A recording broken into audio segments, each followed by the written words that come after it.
Yeah, I think when you line up under center, that's probably the first thing in a short yardage situation that everyone's going to take away, and then you go from there. So it's part of our short yardage package. Whether it's appropriate to use or not. We try to do that on a day-to-day basis or a game-to-game basis. But I look at what the Philadelphia Eagles did with Hurts. He's a very big, strong, powerful player. I think with Justin Fields, we did it a lot. He really move the pile. We practiced it. Everyone has quarterback sneak in, and if we think it gives us a chance, we'll do it. But as you can imagine, we're really working hard on short yardage. Would you consider Kyle pretty stout, 6'3", 215? Like, is he pretty good? Yeah. We haven't really given him many opportunities in practice. It's hard to tell. So, time will tell. Second row right, Bill Landis, Rivals, the podcast. Right. Is there a percentage in your mind that you want to be successful in short yardage, like 3rd and 3 and fewer, 4th and 3 and fewer, and I guess like how far off that are you guys at the moment? Yeah, we want to be 100%, but 3rd and 1, 3rd and 2, we got to at least be north of 80. 3rd and 3, it comes back a little bit, but yeah, we want to win every short yardage situation, and we work hard to get into those situations, and we got to at least be over 80. I forget exactly where we're at right now, but we need to be better. I'm assuming you spent a decent amount of time on that in the week off. Not that I guess you'd share this, but what are there areas of emphasis that you're looking at, or would you be willing to talk about a little bit? No, I just think in general, anytime you're in those situations, you always look up matchups. There's always going to be extra people down towards the ball, and you got to win your one-on-one matchups, whether you're on defense or offense. You look at angles, you look at all those types of things to try to give your guys an advantage. And sometimes you just got to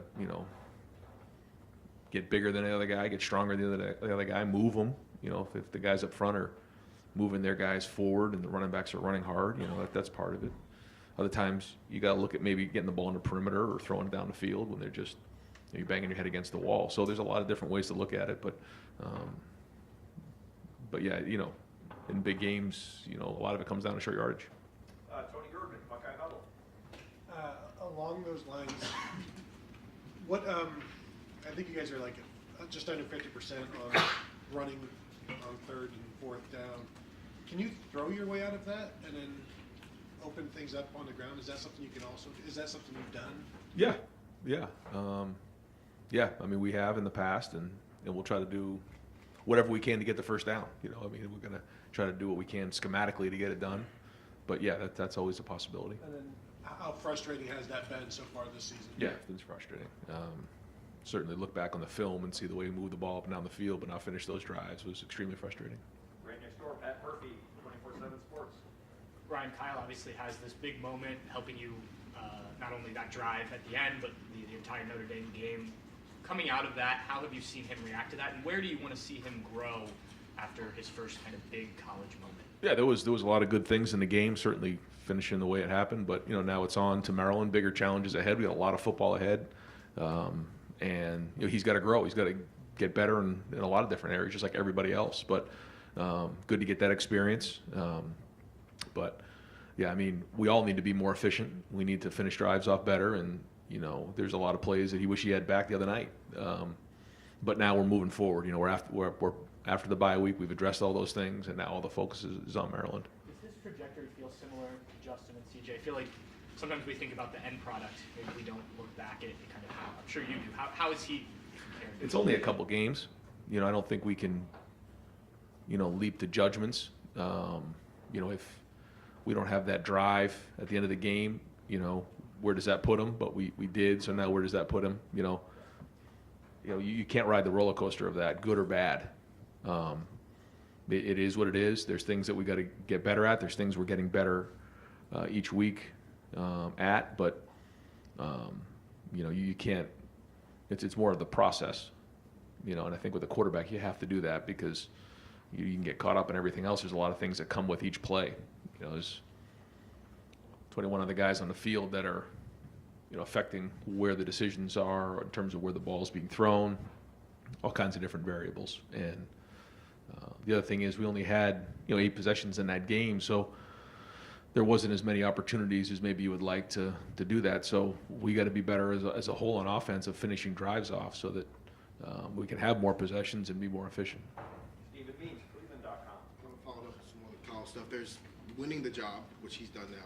There's that, and then there's almost that next step of maybe leaving your imprint on the program or whatnot. Whether it was you going through it yourself, CJ, Justin, Dwayne, when do you see that next step start to happen for quarterbacks where it's not just, okay, I won the job, now what's next? What's the next step? Well, yeah, I think any successful person would tell you that it's not an accomplishment to get a job.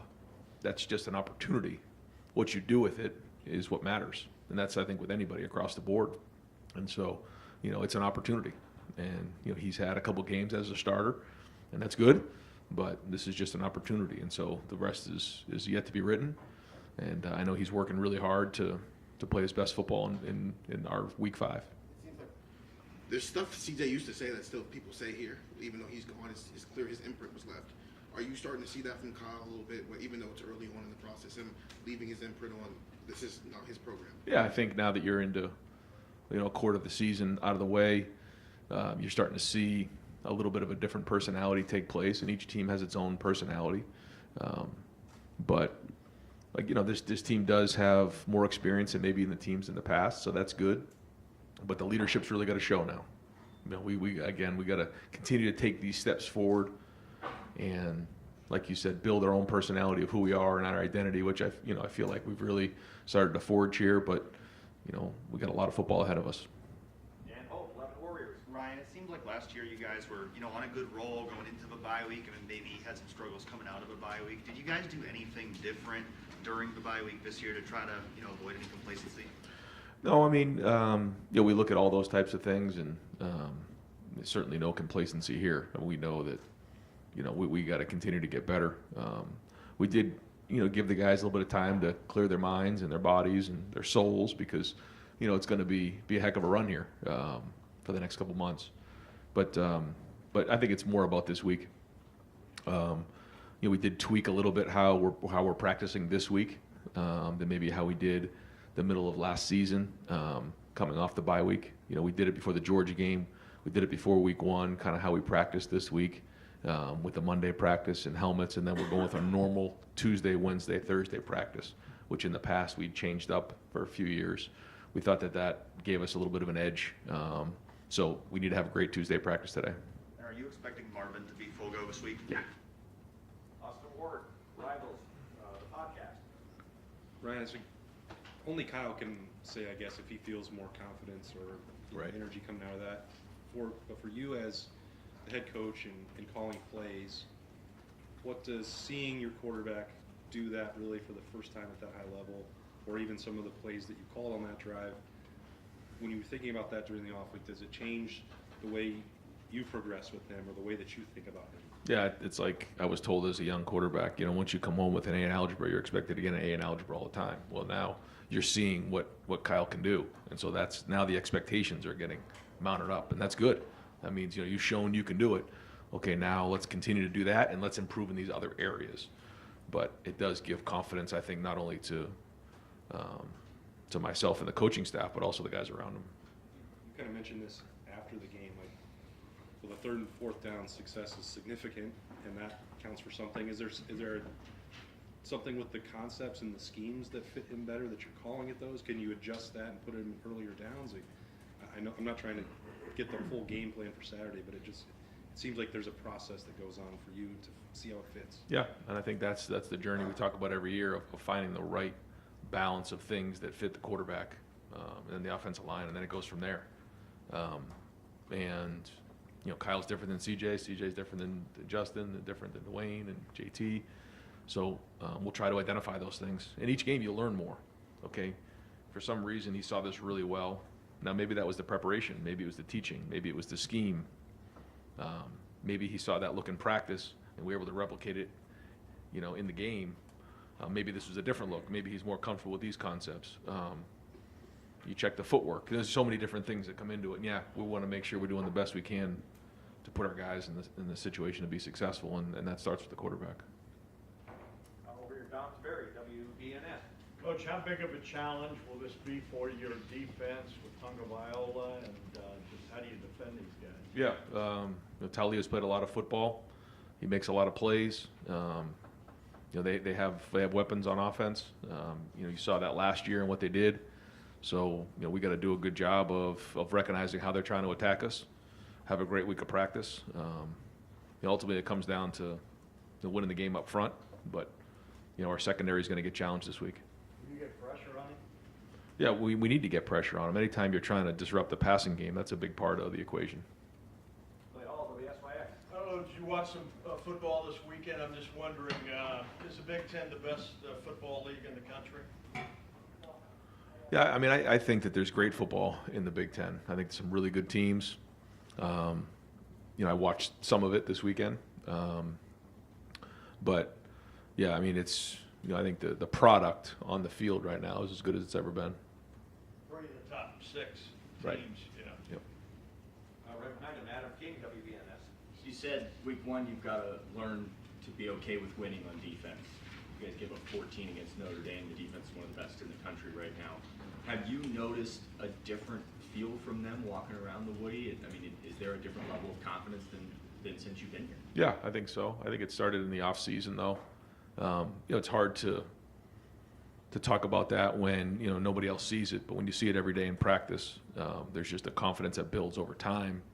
When good's going against good, you know that if you can score on our defense, or if our defense can stop our offense, on both sides, you're going against really good people, and that builds confidence within the building. But now you're starting to see it on the field. Far left, Joe Nugent, WCMH.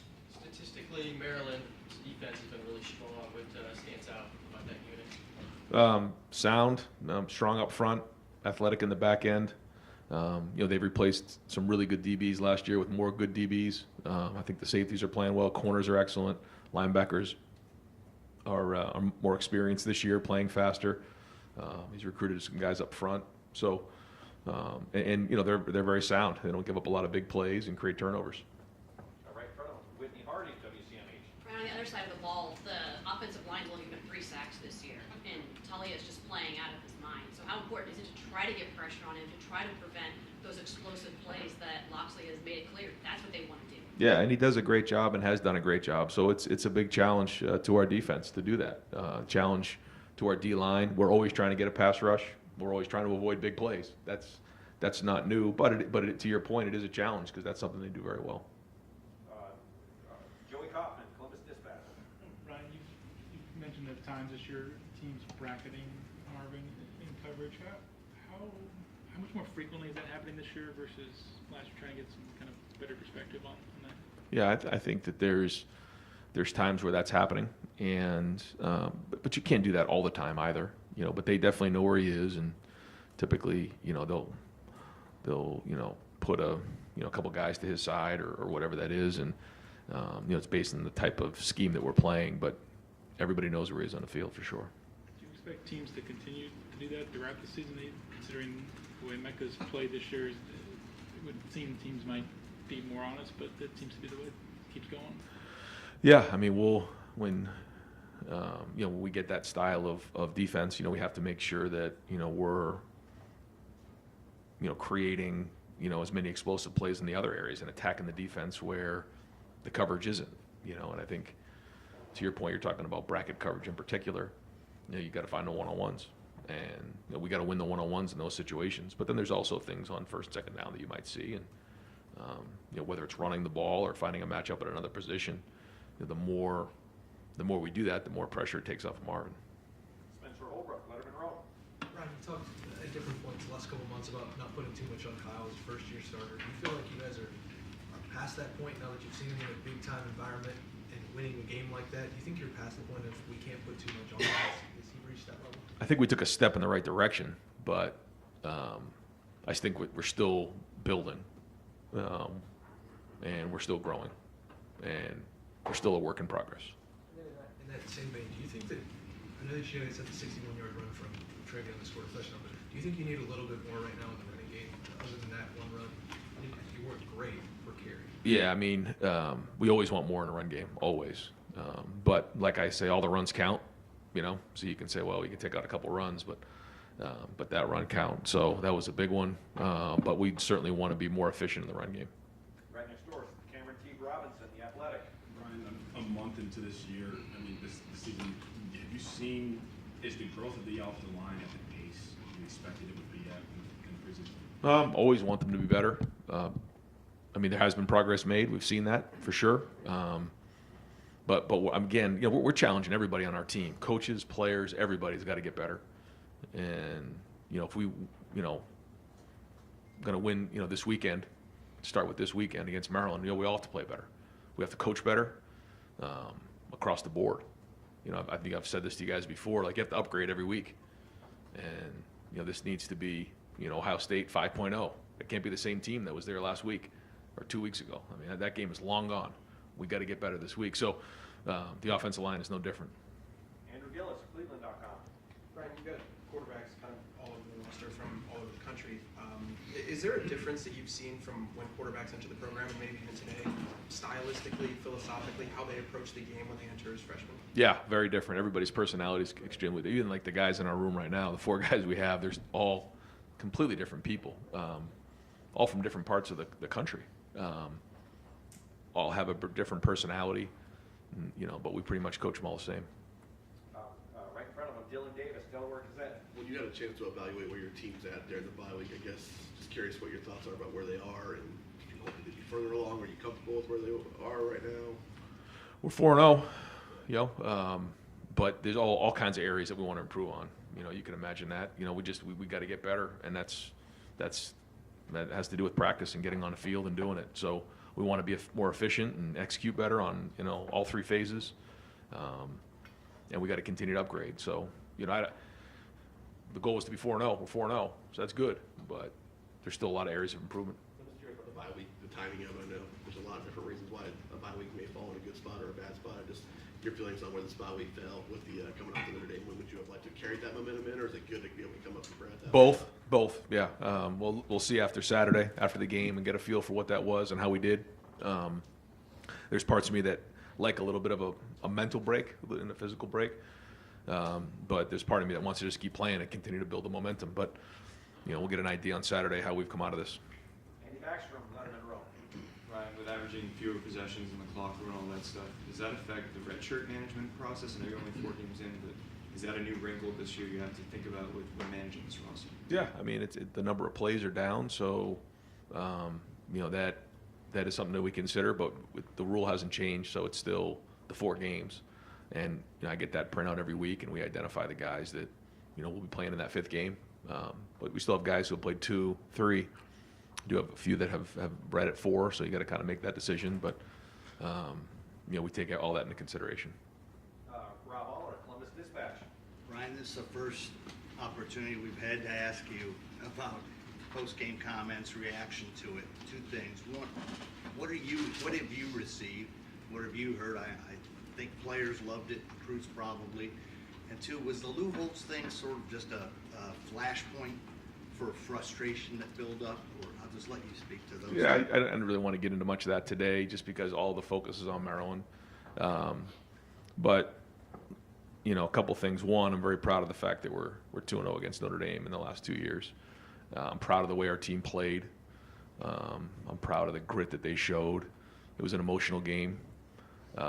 And I can tell you that the response that I've got from Buckeye Nation, people around Columbus, our team, has been remarkable. They just love the passion our team played with on Saturday night. Jeremy Birmingham, Rivals, the podcast. Brian, first, did the Big Ten apologize for anything in the last week? No comment. On the recruiting front, the world is obviously different with NIL, transfer portal, all that stuff. Have you guys seen as a coaching staff maybe a shift in the power dynamics in recruiting kids and their high school coaches maybe having different leverage or how they operate? And if so, how do you guys as a staff approach that, like when you have a week like last week when you're on the road? Yeah, I think that NIL certainly has had an impact. I think if anybody says it hasn't, then that's not accurate. Yeah, it definitely has had an impact, and there have been maybe some swings in that area for sure. but that's not going to change what we're doing here. You know, we feel great about the opportunity our players have, but also, you know, what it means to be a Buckeye. And, you know, we're going to continue to talk about that, and we want to always find the right fit here. You've spent the last month and a half not really having like the home recruiting weekends that we're used to, sort of ramping up now with this weekend and then Penn State. Have you guys adjusted your approach to those at all, or is it pretty much standard? When we went to the spring visits, you know, as you know, the official visits now really take place in the spring, where in the past maybe somebody had sprinkled in throughout the season. So you don't see as many official visits during the fall. There's a couple mixed in. We've had a couple, but in terms of unofficial visitors, I think you're going to start to see that ramp up, you know, as we get into the meat of the season. Nathan Barrett, Cleveland.com. Sorry, I think the longest touchdown you guys have allowed so far is 2 yards, something like that. Obviously, that was a sticking point last year for you, giving up the explosive touchdowns. So how much was there a collaborative effort with you and Jim in the offseason as to how best to address that? Was it something you just tasked him with, like, hey, it's time to reevaluate what's going on? How did you guys approach that? I mean, we talk constantly about the pluses and the minuses, and, you know, when you look back on a season, you know, the easy thing to do is overreact. You know, we got to make sure that we're doing what's right for this group. It's a different group that we had last year. You know, figuring out as the season goes on, you know, how do we want this to look at the beginning of the season, the middle of the season, the end of the season, because that's very, very different. But I think, you know, there's bigger challenges ahead. First 4 games in the books, you've seen some improvement there. But we know in all areas, including on defense, we've got to continue to grow and get better. And again, the encouraging thing is you watch the film, there's plenty of areas Jim will tell you that we can get better at. Besides the end result, like not giving up those explosive touchdowns, what do you like about, I mean, he says he's blitzing less than he ever has before. So what do you like about what you're seeing from how this defense plays? Yeah, I mean, you know, Jim loves to blitz, and he will. He's always going to be aggressive. We're not going to be bend but don't break. But at the same time, when the front 4 can get can affect the line of scrimmage and get a pass rush, then certainly takes pressure off of the blitzing. But I mean, I know he's got a whole bunch of blitzes lined up down the road for when the right time comes in. You know, he's got a great defensive mind, and you know, finding that balance is critical. But I think that we are using our hands a little better. Our pad level's gotten better. Still can improve in all areas. We can still get our hands on more and more throws, run to the ball, create turnovers. There's a whole laundry list of things. But to this point, you know, we have improved in certain areas. Steve Hellmegan, 24/7 Sports.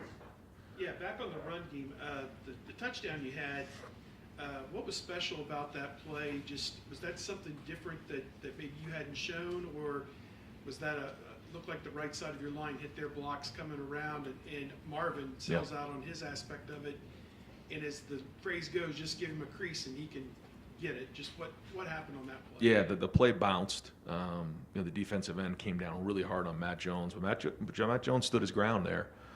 And you know, when the end man line of scrimmage sets the edge that hard, he runs a risk of the ball bouncing. The ball did bounce, and once Trey found himself outside of you know, the box, at that point there was really the safety in the corner. We've been really working hard, and you know, Brian's been working hard with the wideouts about blocking, because that's a gain of 10 or a touchdown. Marvin made the block, put himself in there. He actually got rolled up on that play, but he put his body in front of it, and that was the block that sprung him. For Travion, I thought he did a really good job in open space. You know, we work hard on open field running, and you know, that safety really never got a chance to touch him. And then once he broke free, you know, you can see what a home run hitter, you know, he is and was in that play. So, you know, that was a huge play for us. It was just a one-play drive. I know you don't like this, but let's take that one out. You had 64 yards on the other 24 carries, the other 24 attempts.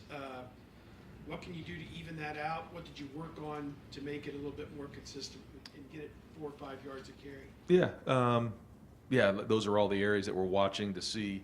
You know, what is it? Is it the scheme? Is it, you know, the running backs? Is it the, you know, the offensive line? How are we fitting it? And just like any time, you know, you're not hitting the run game, you know, it's like, ooh, one play here, one play there, one block here, one block there. Now, as we all know, you got to give the run game a little time to take effect.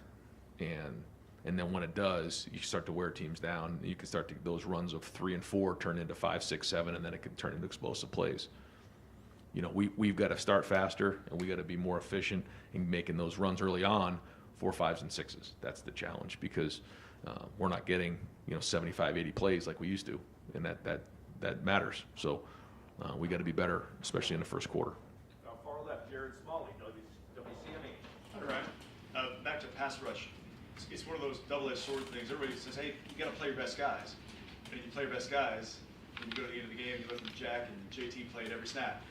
And it's a long season, and you worry about those kind of things too. How critical is it for you to not only establish your rush, but to get depth with your rush and get those guys cycled in a bit more and take the workload down a bit? Yeah. I think, those guys are becoming, warriors. That and we talked about this going into the season, that they're going to have to they're going to carry the water up front, and that means taking on the majority of the body of work up there. Now, the more we can get guys in there, the better off we're going to be in the long run. But I was proud of how many reps they played, and it showed up though, because even in that last play, even though JT's in the whole game, you say, well, he's been playing a lot of football. He made 2 giant plays in that game, and that was big. That was big for not only just our team, but just for him and the confidence that I can handle this many snaps in a game. But to your point, the more depth we can play with, the fresher we can be. There's a fine line there. Bill Landis, Rivals, the podcast, or did I already call you? Thank you. Dudley Maurice. Ryan, you said the defense isn't going to be bend, don't break. Why not? Well, because we always want to be aggressive. We're a style of defense that always wants to be aggressive, but at the same time, we don't want to give up explosive plays. So that's the give and take of it all. But we are.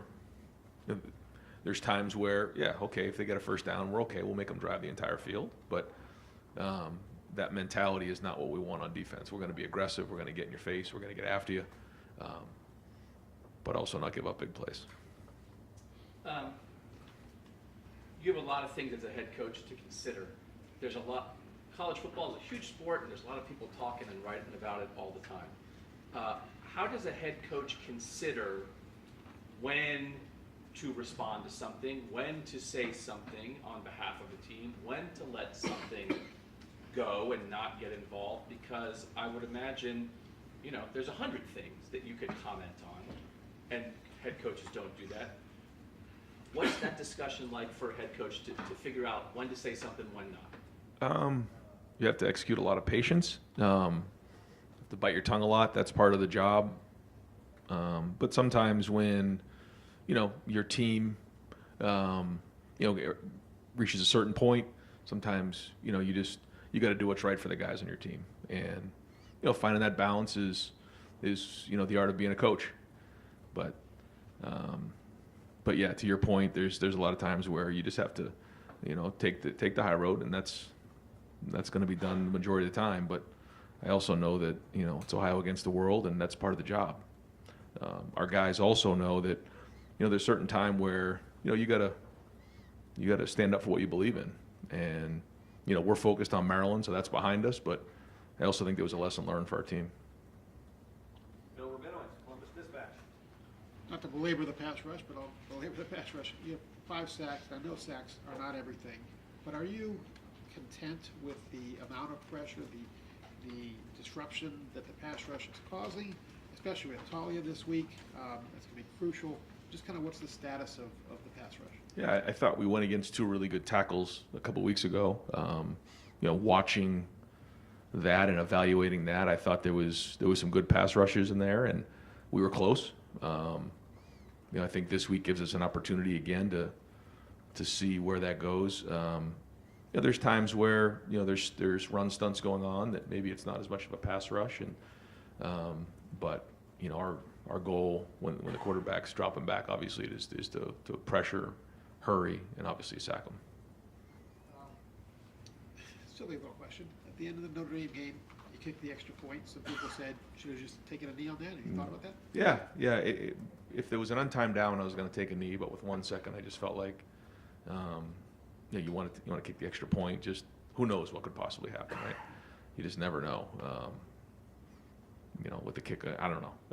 I felt like it was the right thing to do with time on the clock, just to kick the extra point. But I guess you could come up with a crazy scenario where there was a kickoff and. Turned down extra point for 2 points. No, I know. And I felt like at that point, if we can't kick the extra point, we don't deserve to win. But I felt like, with 1 second on the clock, the right thing to do is to kick it. But I'm sure there could be an argument either way. And then we'll wrap up with Tim May on 3. Close enough. Thanks, Jerry. Just a real quick follow-up. Did you get A's in trigonometry? No. Okay. B plus. Number 2, do you have Peacock? Yes. Okay. You understand there's a stir going on out there, right? Actually, no, Paramount I think I have. I don't think I have Paramount. Peacock, yeah. You'll get Peacock, yeah. Because of Yellowstone, I had to get it for Yellowstone, I think. Yeah. I got it on Peacock, so there you go. Joey Bosa in 2014, Ohio State went to a double overtime game at Penn State, hard-fought game, and he said right after that game that team he felt that team take a step, meaning from a confidence standpoint, competitive standpoint stuff. Have you sensed that around the building that this team has a different, kicking its step, so to speak, coming out of a game like that? Yeah, I think so. I do. But that's going to show itself on Saturday against Maryland. But yeah, I think coming off that field and I do. That's why it's kind of, like I was saying before, it's good to get some rest. Kind of wanted to keep that momentum going. But yeah, I think a lot of guys gained a lot of confidence coming out of that game. And one other thing, how much does it help that y'all were in a dogfight, turtle fight, whatever you want to call it, last year with this team coming in to get their attention about this team? Yeah, I mean, guys better recognize it, because that's exactly what happened. It went all the way down to the last play, and they know how good this team is and how many weapons they have. And if we're not executing very well, it's going to go all the way down to the fourth quarter. So, yeah, this team definitely has our team's attention. Coach, thank you very much.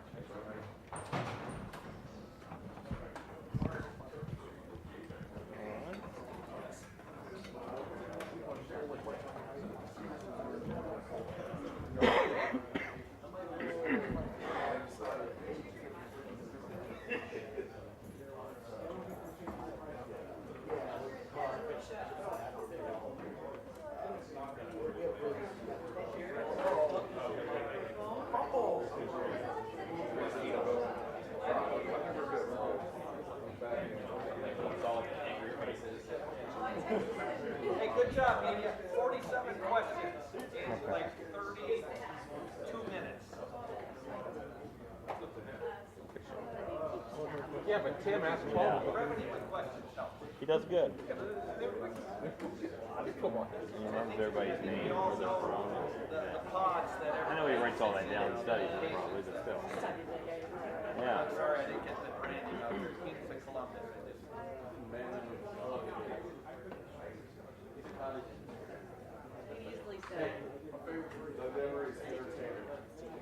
Yeah. I didn't know. Yeah. I'm going to reach out to Emily and tell her that we're both very disappointed in you. We'll call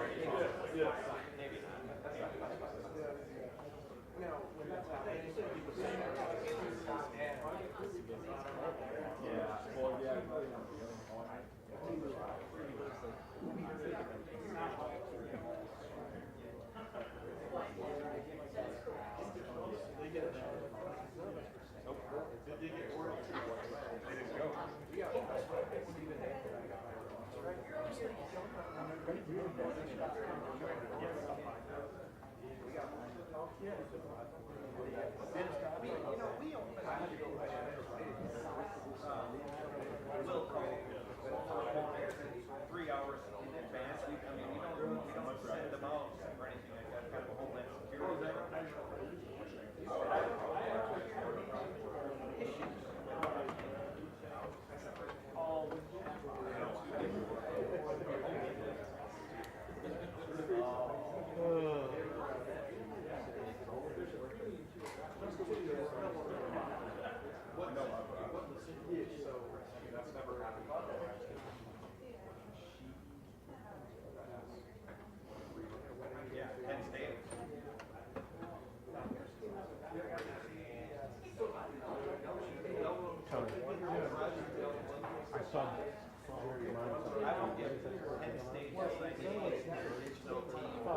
videos, like, bring us to the hotel. I didn't know if that was. No, there's gonna be all kinds of videos. Or the kids.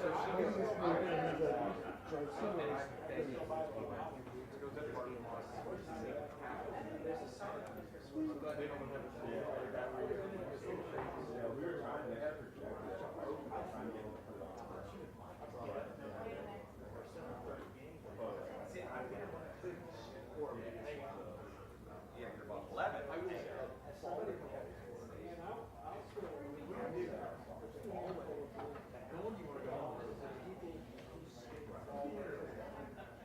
Well, yeah, for some of them, get here, like go for a walk, watch games, drink coffee.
What do you mean 11 got written?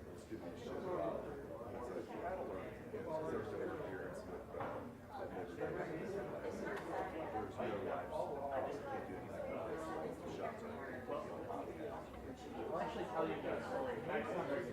There was like a moment where I was like, this guy's gonna. I walked out, so I planned it. I walked out of my skates tunnel. I just stood right there. You have to be standing on the field or like in the stands. And then like right after I go on, I can see like one of the guys, appears to be like a suit or like Notre Dame colors. Started walking this way, and I was like, this guy's gonna come over. He came all the way out and he walked up. I think you really could have had this on the third.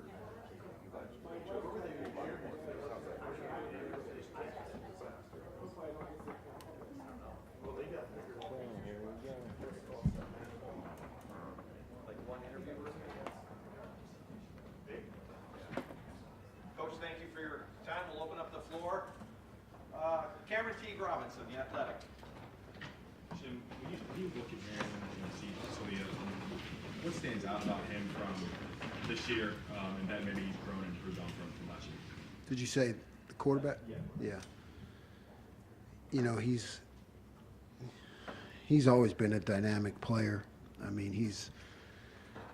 he creates offense. He has a really strong arm. You know, he can make the throws from sideline to sideline. You know, he hurt us with some plays last year. I just think he's a great player, but he's also making good decisions. You know? Getting pressure on him. They've only given up 3 sacks this year. How do you generate pressure for a guy like that? You know, you have to try to keep him off balance. You know, at the same time, it's really got to be a coordinated rush. I mean, because you see multiple instances of guys coming free and he makes them miss. I mean, you know, scot-free. So really there's a lot of coordination involved in trying to contain him. It's got to be a big part of the game plan. Second row left, Nathan Baird, Cleveland.com. You guys have, I think the longest touchdown you've allowed so far this year, 2 yards, something like that. Was that, Well, that was obviously a big off-season focus. Like, is that your biggest, I guess, measurement right now of whether that's been a success, or what else are you seeing from this defense that goes along with that makes these changes worth it? You know, I'm seeing a lot of resiliency. I'm seeing, you know, a get better approach, you know, accountability in mistakes, you know, across the board if they're made. How do we fix them? You know, I just feel like everybody's working together. You know, that's the biggest thing. You know, it's always, what have you done for me lately? You know, that we need to focus on and keep pressing forward. But like, there's enough good things that we can look at and say, hey, look, this was good, you know. And there are enough things that we can fix, you know, to always stay hungry. Last year you used Tommy so relentlessly in the blitz, and you said last time we talked to you about how much you think you're blitzing less than you ever have before. How do you still, I guess, use him as the weapon you want him to be if you're not using him as much in that capacity? Yeah, we're using him more to be, you know, a quarterback on the field. That's really, he's become that guy that can see things that I see, you know, think like me, and, you know, he can make changes and adjustments on the field. So I don't know, maybe we're using him more for his mind and less for his aggression, but, you know, they're still both involved, but he's become really a true quarterback of the defense. Third row, middle, Dan Holt, 11 Warriors. Jim, you guys had some trouble with covering the tight end against Notre Dame. Is there anything you look at coming out of that you need to do better? No, I think those matchups, particularly against a team like that has seemed to always have good tight ends, I think there can always be more adjustments, you know, more ways to focus on it and things to learn. Nothing specifically, but I know that we need to have, you know, even continue to build the arsenal against that kind of tight end. Consider the possibility of moving a guy like Sonny around more when you're going up against a tight end like that? Yeah, I always consider that, you know. You have to balance disguise with doing that, you know, when you move him around. You know, can the offense get a beat on you?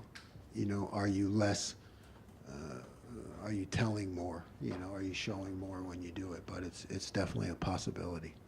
Far left, Whitney Harding, WCMH. Jim, you already talked about Talia, but they've made it very clear. They want to have 12 explosive plays a game, and they got 9 last week. What do they do as a team that allows them to have those big plays so consistently?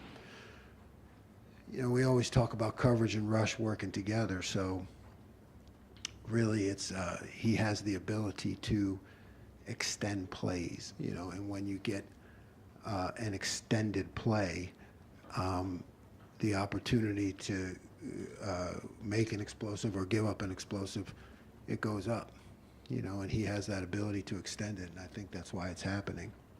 How do you get your guys, I mean, obviously when the play gets extended, physically it can be exhausting, but mentally it can be just as exhausting. So how do you work on that to make sure they can stay crisp mentally as a play gets longer? I yell at them a lot as the play goes on against the scout team, and we try to have the quarterback extend the plays to simulate it, and then I just scream at them as loudly as I can. Front row, Bill Rabinovich, Columbus Dispatch. Jim, you said right after the Notre Dame game that it was good to be able to learn from a win. You held them to 14 points, but they did control the ball. What did you learn when you watched the tape, and what's been the emphasis since then? You know, I saw some things, you know, that I needed to adjust, I guess you would say. You know, I think that some of those long drives. I could have adjusted better to some of the things they were doing with motioning the tight end, and creating extra gaps. It's just really on me to keep learning and getting better at it. It seems to have kind of gotten that consistency that everyone's been talking about. Is that what you're seeing? How effective has he been? Yeah, I mean, like he missed some time early, so when you look at reps, they all count, and you go back to camp and things like that. So he's like actually still behind in reps when you look at most of the time all we do is practice. So it seems to me that the more reps he gets, it's that game shape, and he's able to extend himself, and keep his athletic ability going into the fourth quarter. Dave Biddle, 24/7 Sports. Jim, you were saying, getting pressure is obviously important with a quarterback like this. What else are some keys to slowing down Tagovailoa? Mixing up things in the secondary, just what are some keys to slowing him down? Yeah, you've got to present some different pictures. It's kind of like a catch-22. You present different pictures, and he holds the ball longer. So it's presenting different pictures, but then having a coordinated rush. It's not like a typical quarterback where you say, hey, let's present some different pictures, get him to hold the ball, and just go after him, mix it up and go after him. Can't do that with him, because if you present different pictures and he holds the ball, now you better be coordinated with your rush. So it is different. Are they pretty similar offensively to what they were last year, or have they made any major changes? No, they're pretty similar. Doug Maurice, the Kings of Columbus. Jim, I think this is right. In the Notre Dame game, JT was on the right side over the left tackle most of the game, almost the entire game. But then he makes the play on the opposite side. He's lined up on knocking down the screen. How does something like that happen? Is there a decision? How did it come to be that he was there at that time? No, I mean, yeah, he knocked down the screen, and he had the TFL, right? He made two really, really big plays. No, Coach Johnson has his plan, and he works it beautifully. So that was a situation where you really prefer. I mean, you're on that hash mark. You do prefer JT to be there, against a non-scrambling quarterback, because he's a playmaker a lot of times into the boundary, because he seems to do a lot of good things in there, because he plays the pass sometimes, he drops, he's just a really versatile athlete to have into the boundary there in that situation. And obviously you guys were so good in the first half. You're talking about the two drives that they did have. Did you just think that maybe you guys wore down a little bit in that moment? Did you get tired? No, I don't think we wore down. I think we gave up some bad plays. Maybe had a penalty, if I can recall.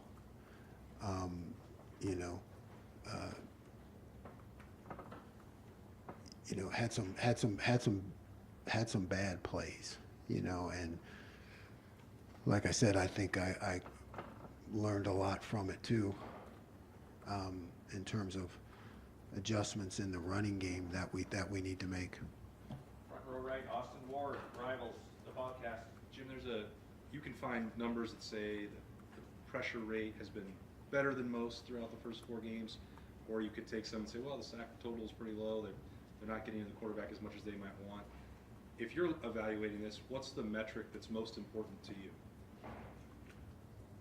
Winning third down, winning fourth down, and limiting explosive plays. That's the most important thing. So we seem to be on a good track with that. We want to keep that up. Everybody loves a lot of sacks. So do I. I think when I was younger, I was probably driven more by that, like, how can we get more sacks, more negative plays? But the bottom line is eliminate the explosive plays, win on 3rd and 4th down. So that's what we got to continue to focus on. You mentioned this, called the coordinated rush a few times. In your mind, what does that mean to us amateurs on the outside of coordinated? I can't tell you that. I could tell you, but I'd have to kill you. That's a secret. That's a secret. Okay. We talk about it after the season over a cigar or something. Deal. If it works. If it doesn't work, then, you know, I'm sure you won't want to talk to me. Okay, there you go. Get made, let him in row. Yeah, well, following up on that, Coach Day was in here a while ago, and he basically indicated you've got all these blitzes you'd like to throw at people. I don't know what you want to call it, repertoire, but do you find yourself holding back or being I don't know if conservative is not the right word, but what is that sense you have about yourself right now so far into the season from what you'd really like to throw at people? Yeah, the honest answer is yes. Yes. But what matters is what works. You like to have enough because if you need to enact it, you want to be able to enact it, right? So there's always that balance of practice time, like how much do I work on all these things that I have or I'd like to do, because someday we're going to need it, and and how much is it like, you know what? Stay on course, stay with the plan, limit the explosive plays, win 3rd and 4th down, so yes, but the answer is yes. It's a constant battle fought just by myself somewhere. Yeah, that's it. Voices in your head going. Yes. And one other quick, like JT, like you just touched on a minute ago, there are players that come along that, man, in a moment in a game, you might not have even heard their name called, but suddenly, what is that like to coach a player, I guess, like that? You know what I mean? Can you count on that? But then a lot of times he comes through. You understand what I'm saying? Yeah. It's Coach Day talks about it all the time. It's that competitive excellence, stepping up in the most important moments, I don't know that you coach that as much as you just have faith in it. He's a guy that has shown to do that, right? And a lot of times it's exactly goes back to your last question, dude. I spent a lot of my career trying to call guys into things, and with a guy like that, you just gotta let him play and just believe that he's going to show up when the moment counts the most. All right, 4th row middle, Tony Girdman, Buckeye Huddle. Jim, obviously there's only so many hours in a day, but when you're playing against a quarterback that has been around forever, how does your week change? How does that change your week in that preparation? Well, this has been good because we had the bye week, right? So you can get ahead. When you can get ahead, sometimes there's a tendency to put more in, but really it's about coming up with a few things and working them over and over again. So I think the increased repetition when you play a quarterback like this is where you can benefit the most. Steve Hellwagen, 24/7 Sports. Yeah, Coach, you had a package for Cody Simon. Looked like he got in a series or two on each side in place of Chambers, and then they played together for just a few snaps. Just if you can, without giving away too much, just a little bit about how you deployed him, why you deployed him, and he did make a play there on the 4th down. Yeah. Cody has shown some really good things, and he's a great team guy, and he's shown in practice, and he produces in some moments. So I know it's just about me, just like you said, trying to be, I don't know if it's even creative. It's just trying to put him in spots where you can count on him, and so that's just things I look at every week, how to get him on the field.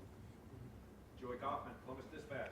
Jim, I think Notre Dame maybe threw Denzel's way like one time, and when you have a corner who's covering that well, where teams are respecting him in that way, what does that do for our defense? Oh man, it's just it gives everybody confidence. Denzel really playing at a high level.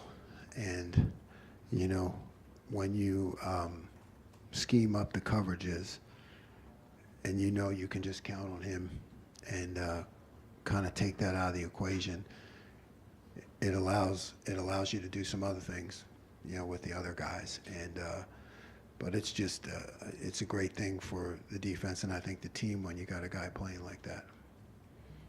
As far as in the running game, the defensive end, you had JT and Jack not coming off the field for any snaps. How unusual that is? What led to that sort of happening in the game? What was just the flow of the game, tight game, 60-something plays?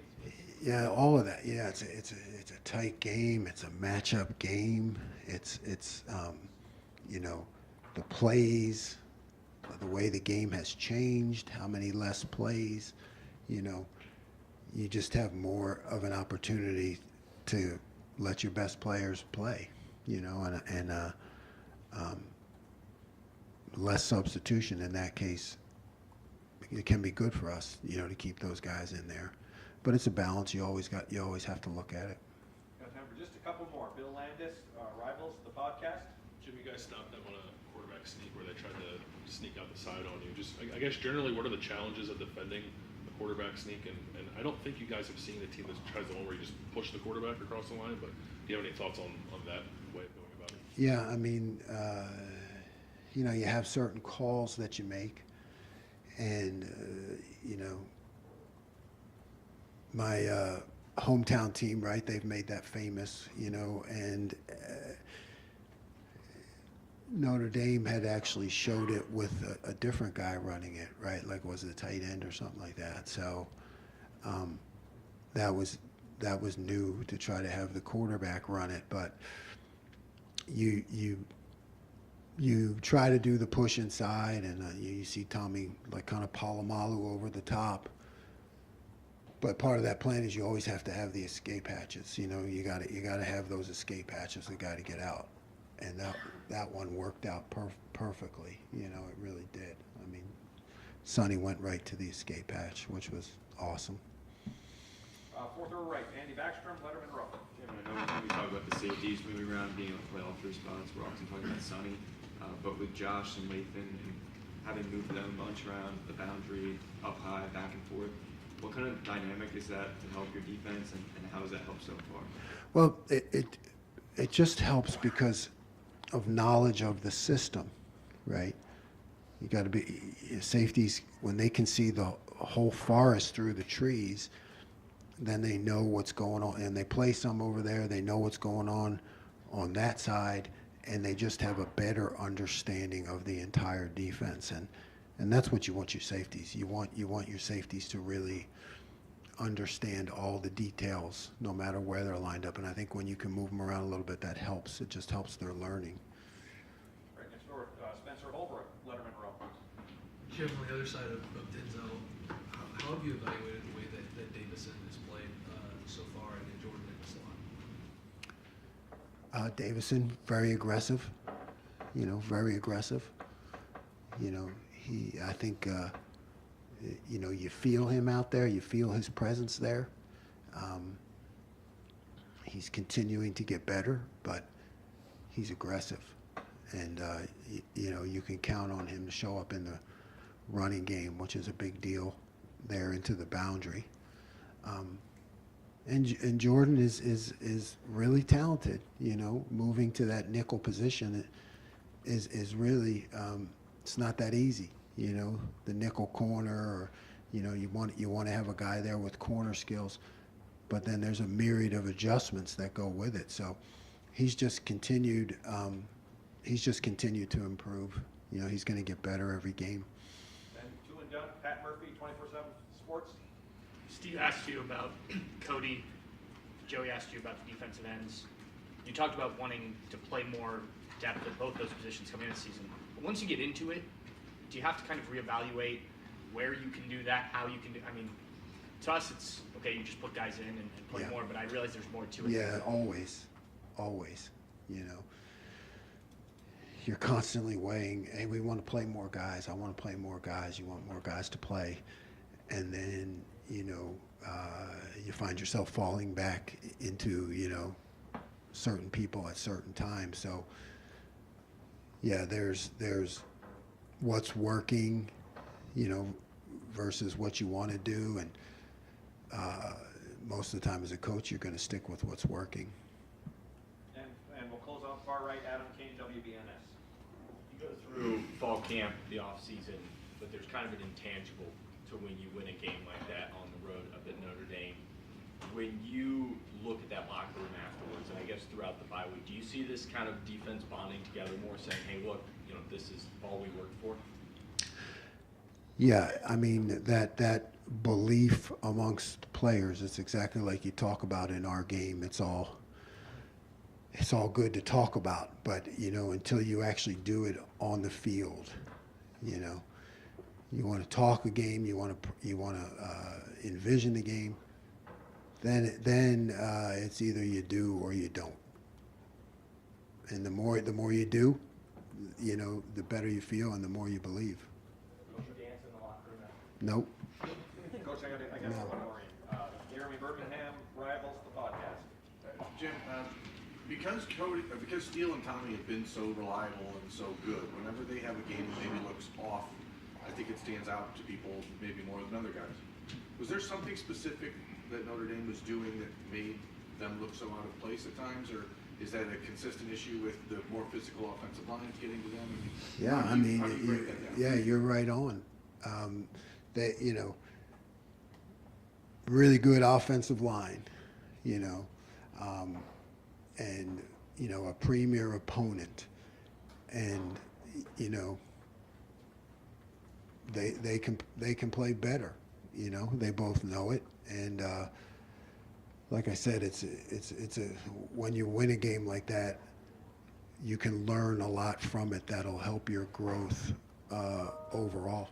So it's going to come around again. And they'll be better. Coach, thank you very much.